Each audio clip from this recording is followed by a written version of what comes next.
Hello witches, welcome back to Vlogmas, and today's video is going to be in parts. I know there's going to be like a couple of different shots of this, but I wanted to get started on the Q&A questions that came in.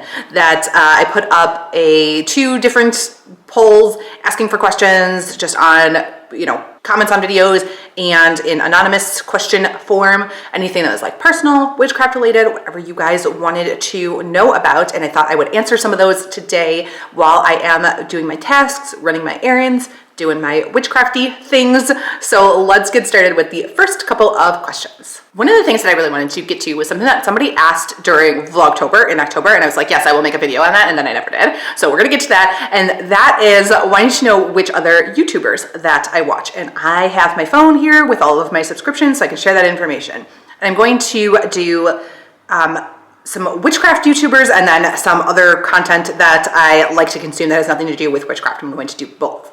And as far as the witchcraft YouTubers, there are so many, I'd like so many different ones to name. So I am not going to go over anyone that I have featured on the podcast or did a collaboration with. I did a couple of collaborations back in October, Amy, Magical Crafting, and Rianne and Harvest, and Aurora, Lavender Hazelwood Witches, all of those, and everybody that Dina and Magic Unleashed, all those have been on the podcast. So I'm not going to go over those because you've already heard them all. So I am going to hopefully feature new ones that I have not talked about before that I follow. And then of course my non-witchy YouTubers. Got my phone here and we are just going to look through the subscriptions. And these are in no particular order other than how they're listed when I go to what my subscriptions are. And I think that is based on the last time that they uploaded something, but I'm not sure.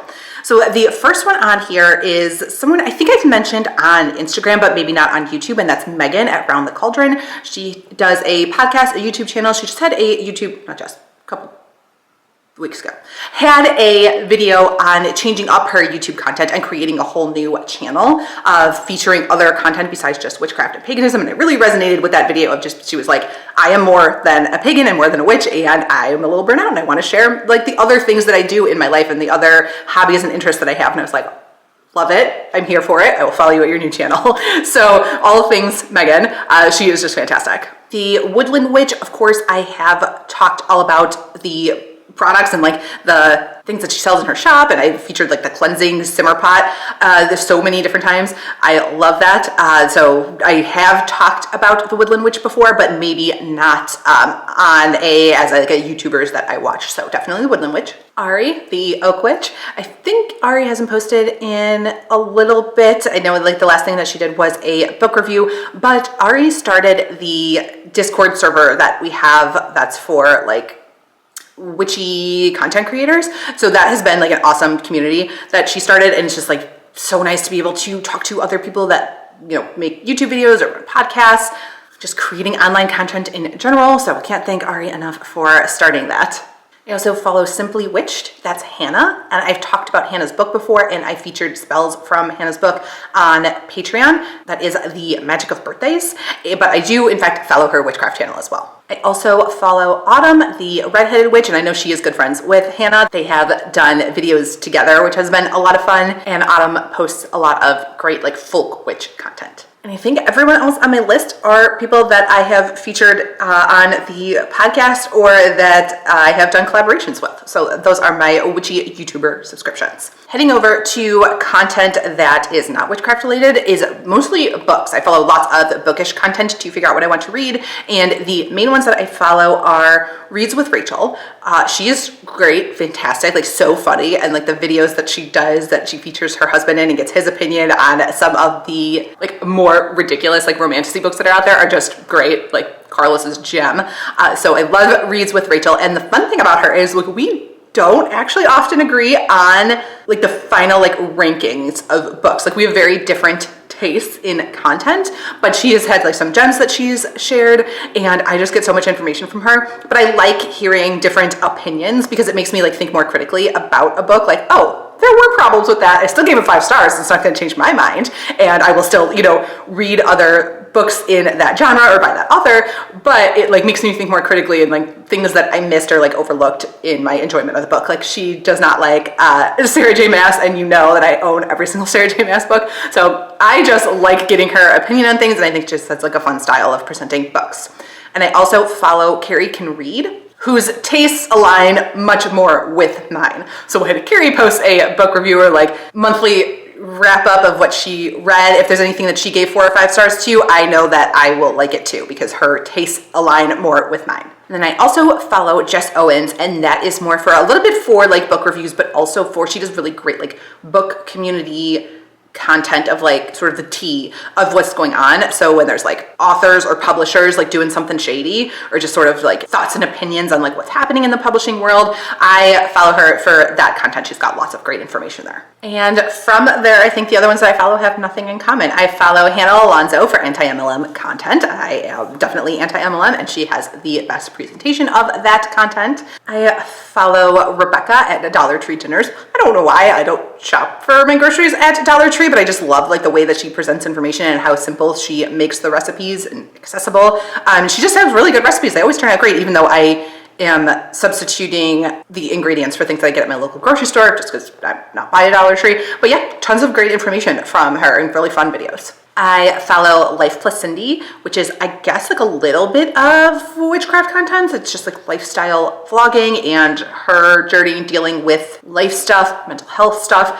I like her style that she presents in videos, and then sometimes she does include her witchcraft content. So I think I follow it like more for lifestyle than for witchcraft content, but she does a lot of like making your own shampoo and soap and harvesting and herbs and drying herbs, like all of that great information she includes in her videos. So it's like both lifestyle, a little bit of witchcraft. And lastly, that I cannot quit, doesn't post very often. I think she's doing Twitch now, in fact, and maybe like not posting to YouTube that much. But anyway, can never quit, Kalel. I grew up with Kalel. That was like my original like generation of watching YouTubers, watching Kalel and like her various forms of content that she has made over the years with Watch Us Live and stuff. Like there's so many years of history that I have of like growing up with Kalel, so I could like never quit her. And she still posts sometimes, occasionally, like lifestyle content and things.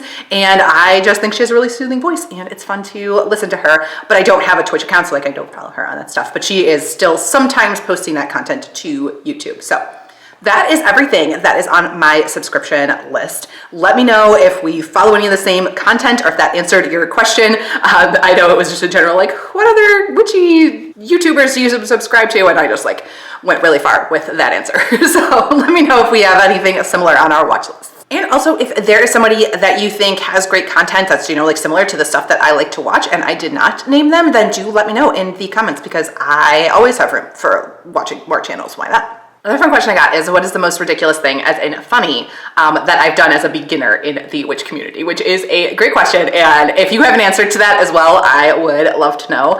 I have a couple that come to mind because when you are a beginner, you just, I mean, you don't know anything, and there's no way to really learn some of that information without jumping in and like doing it and practicing, and then figuring things out as you go. So mistakes are going to happen, especially funny ones. And I would say like when I first started out, probably the funniest one was that I was actually convinced that I could get my dog to talk. Like I fully thought that that's like what witchcraft was going to be, like Salem in Sabrina, like a talking cat. Like I thought my dog would actually like lips move, like talk to me.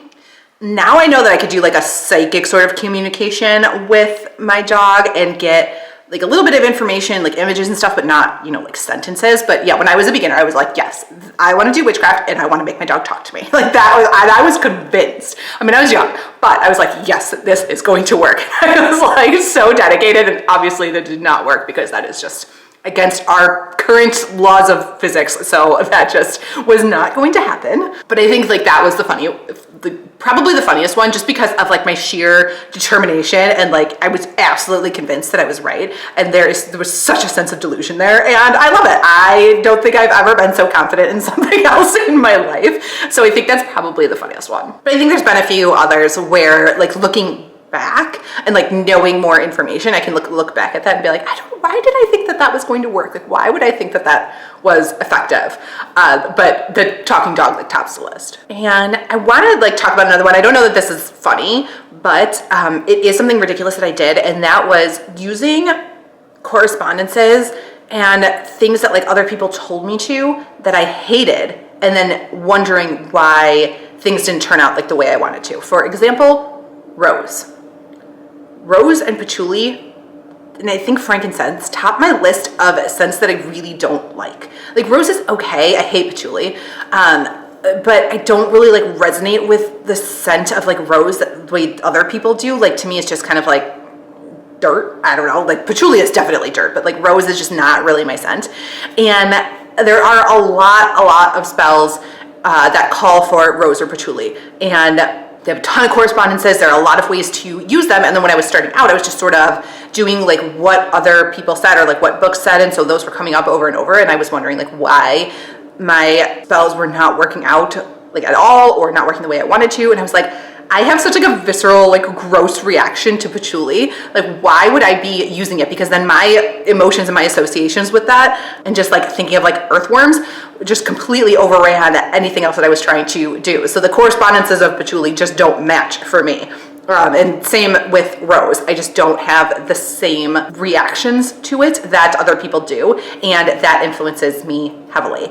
And brought that up in the interview that I did with Ebony a couple weeks ago, where we talked about the clair senses, and she talked about like the clair olfactory sense. At the end, I think I had already like turned off the recording. It's not like in the episode, but we were just chatting, and I was like, I think that like the more you talk about it, the more I think like I might be more sensitive to scents than other people, and just like the way that presents itself to me, I was like, oh, maybe this is sort of a clair that I have, and I just have like the heightened senses, but it really is heightened in a negative direction. So I don't know why I would just like keep following what other people were telling me to do when it wasn't working. I did eventually figure that out. I was like, you know what? I can't use rose. Like there are some occasions where I do, and it's like mixed with other things, and it just kind of makes sense, and the smell is not overpowering, which is what happens with dried rose petals. A lot better than fresh roses or rose oil, in which case I can then include the roses as like part of something else. I do that with some enchantments, like with jewelry and things. I will include the dried rose petals in there. That's fine. But when it's just like a rose perfume, rose oil, patchouli oil, those are just an absolute no-go for me. So not necessarily funny, but definitely something that I did wrong at the beginning and have since learned my lesson. So I thought that that was a fun question, and I definitely want to know your answers. Let me know in the comments if there's anything that you can think of from the beginning of your journey. That was really funny. And I am off to run some errands, and I'm going to do that today and then tomorrow morning. So you are going to get like various clips of me, you know, looking different, answering more questions. So I will see you in the next clip. All right, back in the car. We are doing errands this morning. If I look exhausted, that is because I am. My husband and his brother both had some days off from work, so they decided to smoke a brisket on the Traeger yesterday for 11 hours, which they did not start until noon. So they were up super late, like completely hammered, eating brisket with their fingers in the kitchen like 12:30 at night, and we played some video games. They were drinking, I was not, but just like being up so late like threw me off my schedule, and I am tired. But I had to run these errands today. They had to get done. I have to take out the trash and recycle at my mom's. I've got to go drop off donations. I just need to get them like off my task list. So I was like, you know what? I'm going out and I'm doing it, and I will reward myself with takeout coffee, because normally I just make coffee at home. So that is what we're going to do. And while I'm running the errands, we'll answer more questions. And the first one that I'm going to answer is, do I have any hobbies outside of witchcraft and the podcast? And the answer is some, but like not really, because the main one is reading. You all know how much I read like constantly. That's literally the only thing that I'm doing when I'm not doing witchcraft. It is pretty much reading. And then like half the reading that I do is witchcraft books. So like not really. But yes, reading. I do read a lot of fiction books. That is high on my list of hobbies. But other than that, not too many things. I'm not a big movie or TV person. I like going to Street Fest in the summer here in Chicago. So I do like doing some like Chicago-y things. But it's got to be sort of like on the north side by us. I hate going downtown. But in the winter, it's doing things like Grit's Kindle Market and zoo lights. Like it's stuff that I want to, you know, take advantage of living here, even though we're not going anywhere. We're going to be here for another 22 years at least. But it is stuff that like is only available in the city. So those are kind of what I like to spend my time doing. But otherwise, like, no, not really. Just reading, playing the Harry Potter video game, and that's about it. I mean, can cleaning and organizing be a hobby? Because I love cleaning and organizing, and it's not just my stuff. Like, other people ask for my help in this area. I help my mom all the time. I go over to my friends' houses anytime they want to clean out like their closets, their makeup stash, whatever it is. I am always down to clean and organize and help people edit their stuff. And I am doing a declutter. You saw me clean off my bookcase. But I'm also doing a declutter around the house. So this and this are donations, and I'm taking those, and there's going to be more. So I will show you some of the other things that I am decluttering.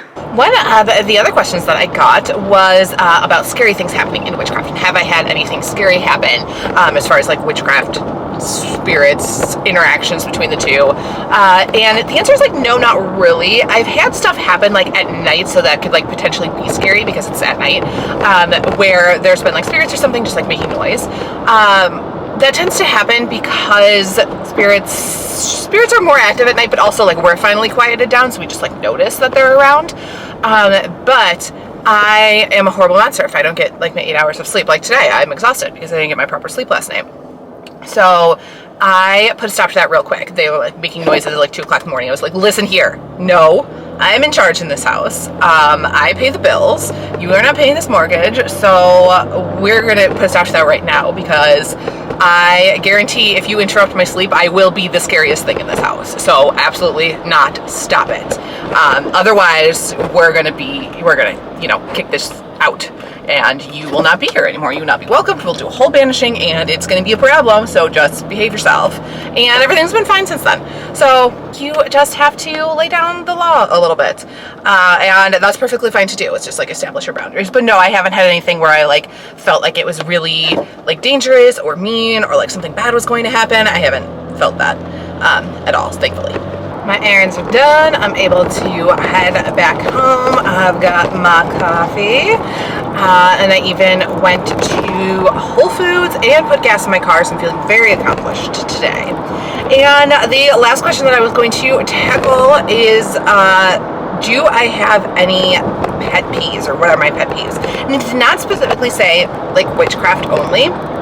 So let me just do 2 that I can think of, one witchcraft and one not. And the one not, we're just going to go over right now, and that's the streets in Chicago, because every time I like go to edit these and then post them, and then like people like comment like, oh my gosh, are you a terrible driver? You should like hit like every pothole. No, this is what the streets in Chicago are like. This city is terrible. Anyone who tries to tell you otherwise is telling you something. The streets are a disaster, like all over here. So it's not that my car just, you know, feels every bump, or I don't think I'm driving a Jeep or something, or that I'm hitting every single like bump and pothole. It's that there's no way to avoid them. This is Chicago. My mom says that every time she comes back from Florida, because apparently they have nice roads in Florida. She's like, oh my gosh, I can't even drive here. My car can't take it anymore. Like it's so terrible. You feel like every bump. I'm like, I know. So that's my pet peeve currently, because I'm driving on it. And witchcraft pet peeve, I have a few, but I'm just going to name one that comes up often on YouTube, is other people trying to force their religious beliefs on you. I don't care what your religious beliefs are. If you want to believe in the Christian God and Jesus, then go for it. Like, I have no problems with that. Nobody knows exactly which religion is correct, or if none of them are. If it's like a combination of them, like nobody has all the answers. It's not possible. So it is up to you to decide like what you believe, but it's not up to you to put those beliefs on other people. Like, not everybody has to believe what you believe. That is insane to think that. And I get comments all the time that like witchcraft is like evil or whatever. I'm like, witchcraft is a practice, and I like hold no beliefs. And they're like, well, you're worshiping Satan. Like, Satan is in the Christian Bible, and I don't believe in the Christian Bible, so I don't believe in Satan. So I don't understand why people, although somebody did leave a good comment once and then I can't find it, but they were like, oh, it's Satan, you know, just because of like all of the energy that we are putting out and like the pop culture and everything like around Satan, like it's kind of like egregore now, and it has like its own like entity that's outside of religion that you could tap into. And I was like, oh, that's so reasonable and smart, and I totally get that, but I still don't work with Satan. So I don't understand why people get so bent out of shape about like what I believe, which when it comes to religion is nothing, FYI, because my witchcraft practice like has nothing to do with religion. It's not even like a part of it. So I just really don't understand why people need to force their beliefs like on others when it's like not solicited. Like if you're, you know, gonna have a conversation with other people about religion, then of course like share your views and beliefs. But if like nobody's asking you, then nobody actually cares, and you simply are not going to convince people that your way is the correct way by arguing with them on the internet. Like that is just a horribly stupid way of looking at life and going about things, like arguing with strangers on the internet. That's just crazy to me. So anyway, that is my witchcraft pet peeve, is don't force your religious beliefs, witchcraft or otherwise, on other people. Made it back into my garage. Perfect timing. That is everything that I have for questions, but if you have any more, do let me know in the comments, and I will see you tomorrow.